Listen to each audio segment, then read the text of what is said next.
A video where I'm going to talk about all the books that I bought since the last video that I made where I talked about books I had. So, I bought a short story collection by Akutagawa, who's considered one of the great Japanese short story writers, and who the Akutagawa Award is named after. And then we have a book that I picked up at a sale, The Archipelago of the Sun. I believe this is the third book in Scattered Over Earth trilogy. Don't ask me why I don't have the other two. This was on sale, so I got it. And then I got Philip K. Dick, Do Androids Dream of Electric Sheep. I have read this before, but I kind of wanted to revisit it since I'd seen Blade Runner, which is the movie that this book is. This book is the movie is Blade Runner is based on Do Androids Dream of Electric Sheep, and yeah, I'd really want to revisit it. Also, the bookseller who sold this to me, we had a good chat about PK Dick. So yeah, this is the book that I'm reading currently. So, Fictions by Jorge Luis Borges. I have read all of the stories in this book in the same translation, but the version that I have is a collected version with all of the works, and this Penguin Modern Classics copy is very lightweight, easy to cart around and read on the go. So that's why I got that. Um, then I also have Convenience Store Woman, which yeah, it's just a um, piece of contemporary Japanese fiction, considered pretty weird. Sayaka Murata does quite a lot of weird sort of pieces, and this is probably her most famous one. So, yeah. Then we have a book of New Zealand poetry called Clay Eaters by Gregory Cann. I don't really know anything about this. I just picked it up because it was on that book sale that I was talking about. There's quite a few books that I bought at that sale. So, yeah. Um, then we have Henry James, Turn of the Screw. So this is a horror book by kind of one of the pre-modern authors, sort of. No, what I mean by that is, I mean, Henry James is one of the authors who went on to influence modernism and is kind of what a lot of modernist authors are referencing in their own writing. So that should be interesting. Then I picked up The Science of Discworld 3, Darwin's Watch by Terry Pratchett. Um, so, yeah, I just pick up Terry Pratchett's Discworld books when I see them secondhand. So I picked this one up. Um, then we picked up Natsume Soseki Mon. It's this is has the written the Japanese way. Soseki Natsume. Mon. I don't really know anything about this. I just saw that it was secondhand, published by Tuttle, and it was a Soseki book that I hadn't read before, so that's why I got it. Quite a fan of Soseki.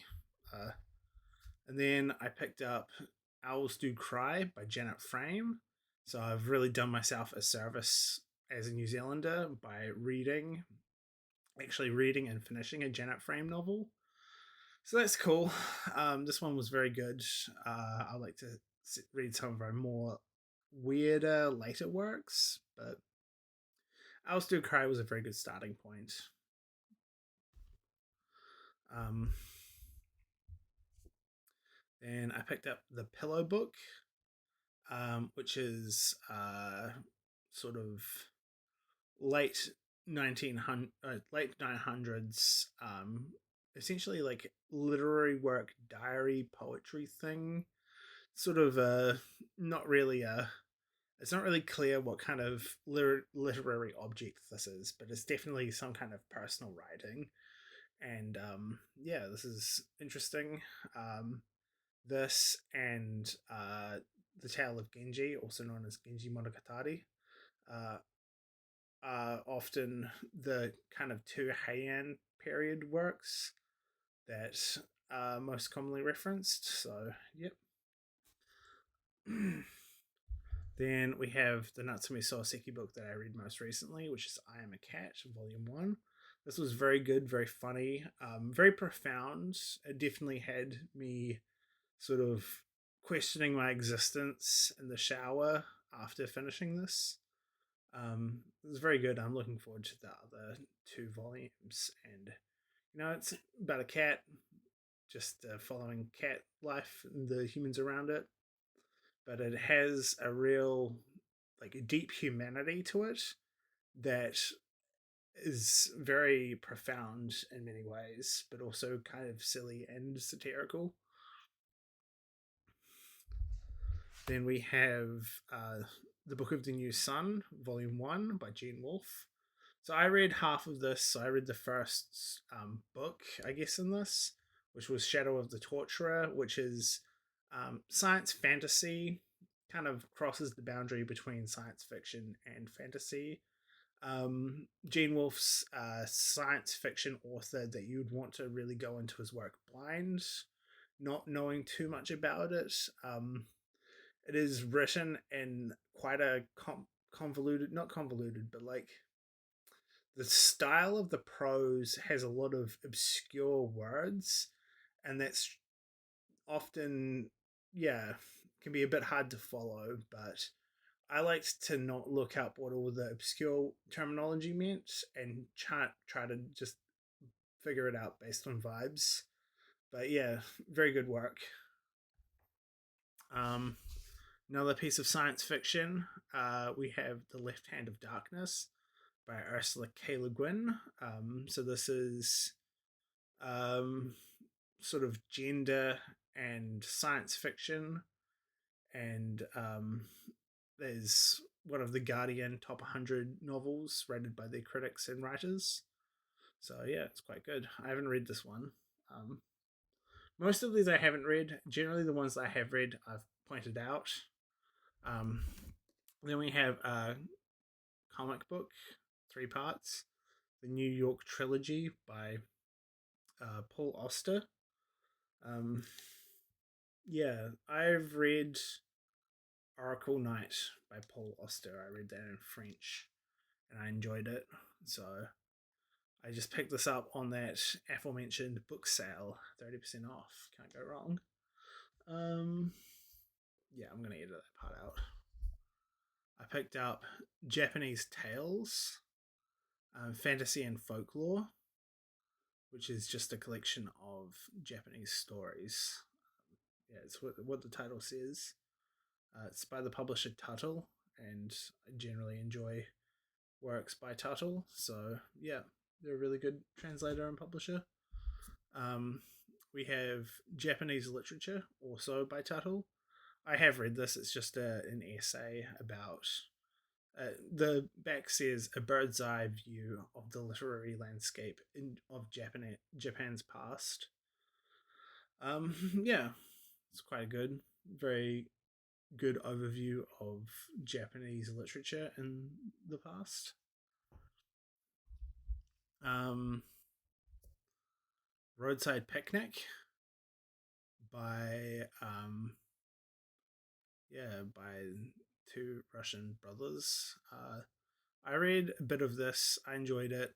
This is sort of a first contact story of, if you know what those kinds of stories are like. But yeah, this influenced the Adrian Tarkovsky. Adrian Tarkovsky film Stalker. Uh, so yeah, it's had an influence on Russian cinema. Um, China Miéville, on London. Yeah, I picked this up. Just getting into more China Miéville works. I finished reading 2 of his works, and I've started a couple of other ones. Quite like his writing. Very heady, quite genre bending. He kind of defines himself as new weird, so it's sort of um, almost a continuation of the weird movement from like H.P. Lovecraft style of writing. Less horror, although there is strong horror elements present in China Miéville's writing, but weird definitely describes it. Yeah. Um, and then we have Unseen Academicals by Terry Pratchett. So this is just another Terry Pratchett novel that I picked up secondhand when I saw it, and I'm just slowly collecting Terry Pratchett. So yeah, I've read quite a few Discworld novels. I've read probably about 13 or 14, maybe 15 Discworld novels. And there's probably I think there's 41. So I've gotten pretty far through, but I've read mostly the early ones and then a few random ones in between. So yeah, this is one of the later ones. And yeah, that's all for the video. See you in the next video. Cheers.